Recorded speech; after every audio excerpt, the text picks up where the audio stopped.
ஓம் சாந்தி. நாம்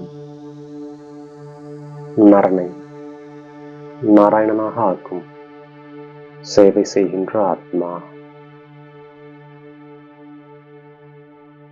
நாம் சகஜயோகி ஆத்மா.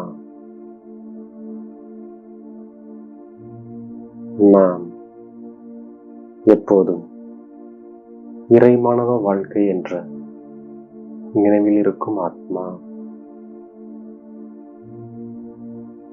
தந்தை என்ன கூறுகின்றாரோ அதை நாம் முன்பே அறிந்திருந்தோமா என்று நமது உள்ளத்தில் கை வைத்து கேட்கின்றோம்.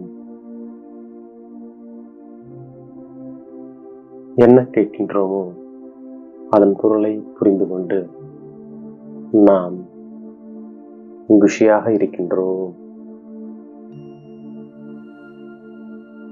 முழு உலகிற்கும் ஸ்ரீமத் மூலம் சத்கதி ஏற்படுத்துவதுதான் நம்முடைய பிராமண தர்மமாகும்.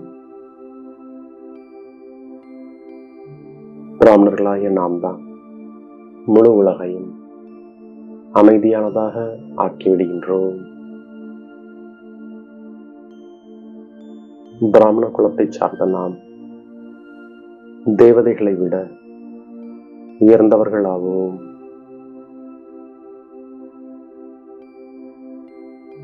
நமக்கு இந்த சக்தி தந்தையிடமிருந்து கிடைக்கின்றது. பிராமணர்களாகிய நாம் தந்தைக்கு உதவியாளர்களாக ஆவதால் நமக்குதான் அனைத்தையும் விட மிகப்பெரிய பரிசு கிடைக்கின்றது.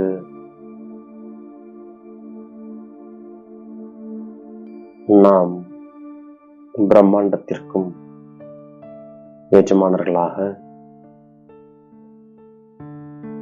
மற்றும் உலகிற்கும் எஜமானர்களாக ஆகின்றோம். ஆன்மீக தந்தை ஒரே ஒரு முறை மட்டுமே ஒவ்வொரு 5000 ஆண்டிற்கு பின்பும் அவசியம் வருகின்றார். சிருஷ்டியின் ஆயுள் 5000 ஆண்டுகளாகும்.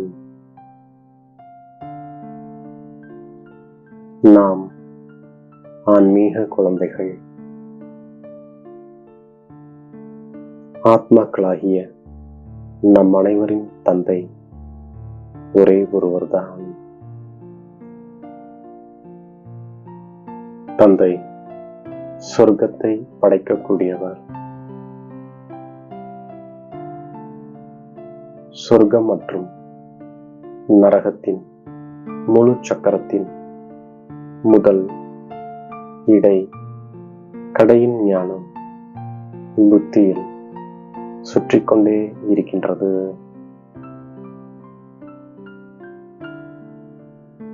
நாம் மீண்டும் நம்முடைய ராஜ்யத்தை ஸ்தாபனை செய்து கொண்டிருக்கின்றோம். நாம் தந்தையின் உயர்ந்ததிலும் உயர்ந்த வழிப்படி நடந்து கொண்டிருக்கின்றோம். உயர்ந்ததிலும் உயர்ந்த தந்தையின் வழிதான் ஸ்ரீமத் ஆகும். தந்தையின் பெயர் கேட்டதும் உடனேயே ஆஸ்தியின் நினைவு நமக்கு வந்து விடுகின்றது. தந்தைதான் ராஜயோகம் கற்பிக்கின்றார். அதன் மூலம் நாம் முக்தி, ஜீவன் முக்தி அடைகின்றோம். ஞான கண்மையை சத்குரு கொடுத்தார். அஞ்ஞான இருள் நீங்கிவிட்டது. தந்தை வந்துதான் நரகத்தை சொர்க்கமாக ஆக்குகின்றார். படைப்பவராகிய தந்தை வந்துதான் சிருஷ்டியின் முதல் இடை கடையின் ஞானம் கூறுகின்றார். நம்மிடத்தில் இப்பொழுது முழு ஞானமும் இருக்கின்றது. நாம் எவ்வளவு சாதாரணமானவர்களாக இருக்கின்றோம். அஜாமில் போன்ற பாவிகள், அகலிகைகள், கூன் விழுந்தவர்கள், காட்டுவாசி போன்றவர்களை எவ்வளவு உயர்ந்தவர்களாக தந்தை ஆக்குகின்றார். தந்தை மீண்டும் வந்து நமக்கு உலக ராஜ்யம் கொடுக்கின்றார். அரைக்கல்பம் யாரும் அபகரிக்க முடியாத ராஜ்யத்தை தந்தை நமக்கு கொடுக்கின்றார்.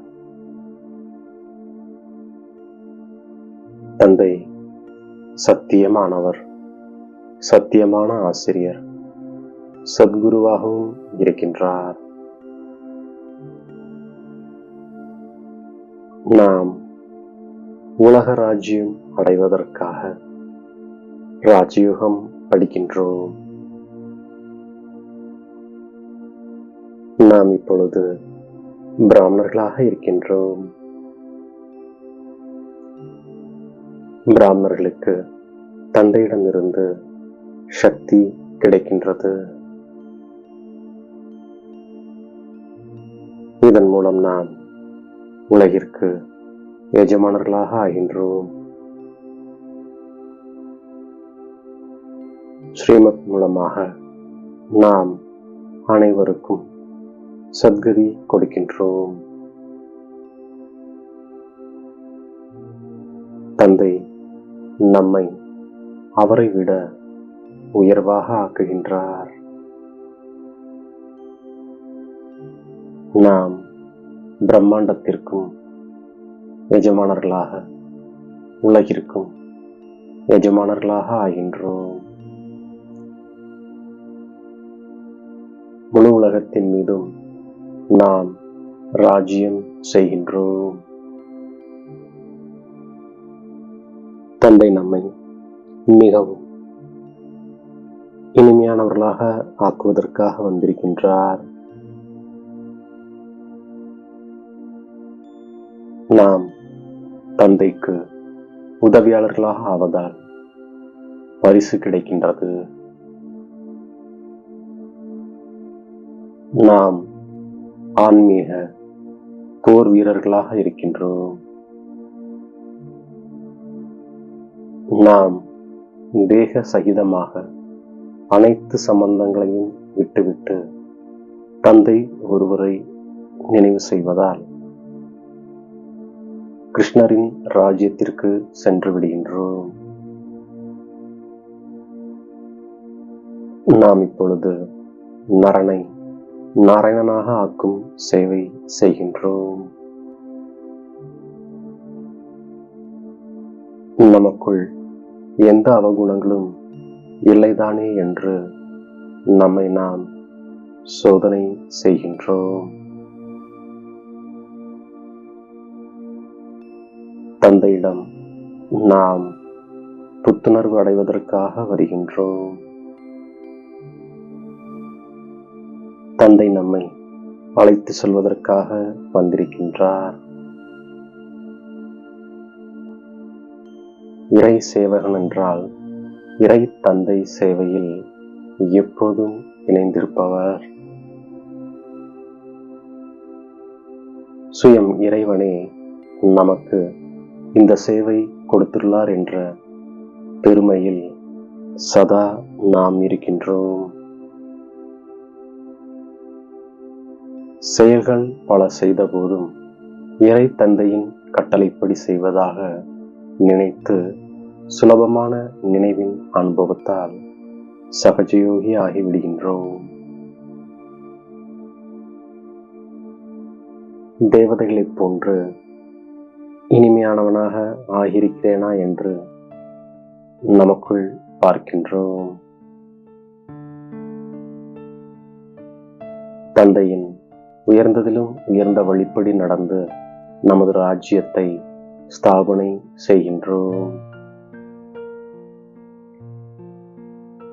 சேவாதாரியாக ஆவதற்கு சிருஷ்டியின் முதல், இடை, கடை, சொர்க்கம் மற்றும் நரகத்தின் ஞானத்தை புத்தியில் சிந்திக்கின்றோம்.